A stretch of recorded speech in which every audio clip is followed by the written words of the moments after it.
I don't even know where to begin, but Wayland is not the future. At least as of right now. Ladies and gentlemen, welcome to today's video where we are going to cover some of the Wayland issues that I've encountered personally, but also some fundamental things that are wrong with it and which need to be solved if Wayland actually wants to replace xorg. But before we dive in, don't forget to give the video a like and also subscribe to the channel if you aren't already. Alright? Let's dive in. First of all, what even is Wayland? Well, on Linux, in order to display, well, anything related to graphical output from a desktop environment, you need a display server that can communicate with the kernel and the client. The kernel provides data.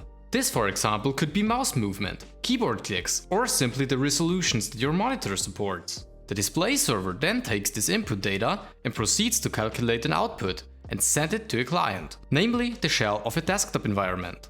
For example, if I'm using GNOME and its GNOME shell, and I want to drag a window around on my screen, then I need to hold my left mouse key and move my mouse around. The kernel collects that click and movement and sends it to the display server. The display server then calculates the movement of the window to the resolution of my monitor and sends it to the client to display it. This is where X and Wayland come into place. Both X11 and Wayland are protocols which allow the display server to talk to a client. They function in a similar way, but there are still some differences. I've said before that the display server calculates the output and basically movement of windows. But that's actually not completely true. Xorg, for example, does not know how it should handle animations, resizing, or even transparency effects. Basically everything that makes a desktop environment look and feel good. This is where a compositor comes in. Many desktop environments like GNOME or KDE provide their own solutions, namely called Mother and Kwin. This is one of the major differences between Wayland and X11. On X11 you don't need a compositor to display something on the screen, while on Wayland it's mandatory. But that being said, just because there are many different compositors, it does not automatically mean that all of them are compatible with Wayland yet. And here come the issues. Wayland is supposed to be a lighter and faster protocol than X11. It gets rid of outdated code and conventions from X, which was developed back in holy cow, but also better integrates with the hardware. So yeah, sounds pretty good, right? Well, actually it has a ton of problems. Let's start off by talking about multi-monitor support. That's a funny thing actually, because Wayland is supposed to handle multi-monitor setups better than X11, simply because instead of merging them into one big screen, Wayland can address each monitor separately. But from my personal experience, it's far worse. At least if you have monitors with two different resolutions. Broken extensions and scaling issues are basically the norm with Wayland. I don't exactly know why, but that's just how it is. Another problem, of course, is NVIDIA support. And while a lot of issues are on NVIDIA's side, their blog post referencing Wayland functionality mentions a lot of problems on Wayland's end as well. And there are actually some really valid points in there. You know, I can live without multi-GPU functionality, simply because it is not used or even compatible with newer GPUs anyway. But the rest sound like real issues. Frame syncing with displays or G-Sync don't work. There are no display multiplexers, which makes it way harder to operate internal and dedicated GPUs in notebooks. But to be honest, NVIDIA-related issues are not the main problems for me at all. There are some fundamental things wrong with Wayland that makes it actually way worse than X11. Let's talk display and window capture, for example. Wayland provides no capture APIs, which means that OBS, for example, needs to use something else like Pipewire to capture the screen. Alright? Works? But here's how it looks like. This was a live stream on my second channel, and let me tell you, what you see here is not only the video frame rate. The game was stuttering as well. This is terrible.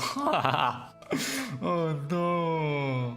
So yeah, capturing full screen applications when the GPU and CPU are under load is not ideal. But even that is not the worst thing. Let's talk about gaming. Well, since Wayland is more lightweight and better integrated with the hardware, it's faster, right? Wrong. Gaming on Wayland is horrible. And this is due to several issues. For once, most games don't even support Wayland and use X-Wayland instead. X-Wayland exists for backwards compatibility with X by adding in an X server. Works okay most of the time. Since Wayland is designed to produce perfect frames, it can cause stutter when a frame is not drawn in time. Wayland basically starts skipping frames when it takes longer to generate one. Not a great experience. Another massive issue for gamers is vsync. Wayland always has the last say, and it always forces vsync. Every competitive gamer who plays with keyboard and mouse knows that input lag is horrible, and the fact that Wayland forces vsync over everything introduces a ton of latency. Unfortunately, I don't have any real tools to measure how much the input lag really is, but the fact that I can feel it when I'm playing with Wayland says a lot. Now, I'm not saying that you cannot play most games with Wayland, but what I am saying is that in competitive games, your mouse might feel sluggish, almost like you're dragging it through water. Definitely no good experience if you're used to something better.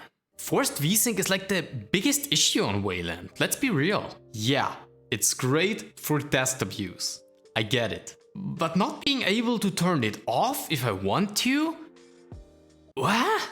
Gaming nowadays is a big portion of PC users, and it's only going to grow. The fact that Wayland is not capable of disabling vsync doesn't make it future-proof, and it cannot be accepted as the default as long as those issues are not resolved. I'm sorry.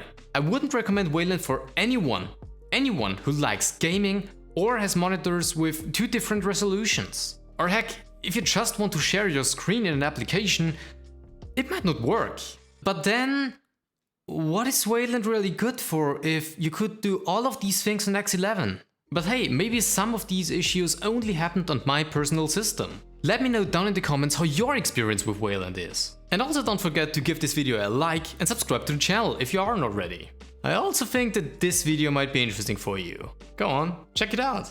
And all that's left to say now is good morning, good afternoon or good evening, wherever you are. I'll see you around.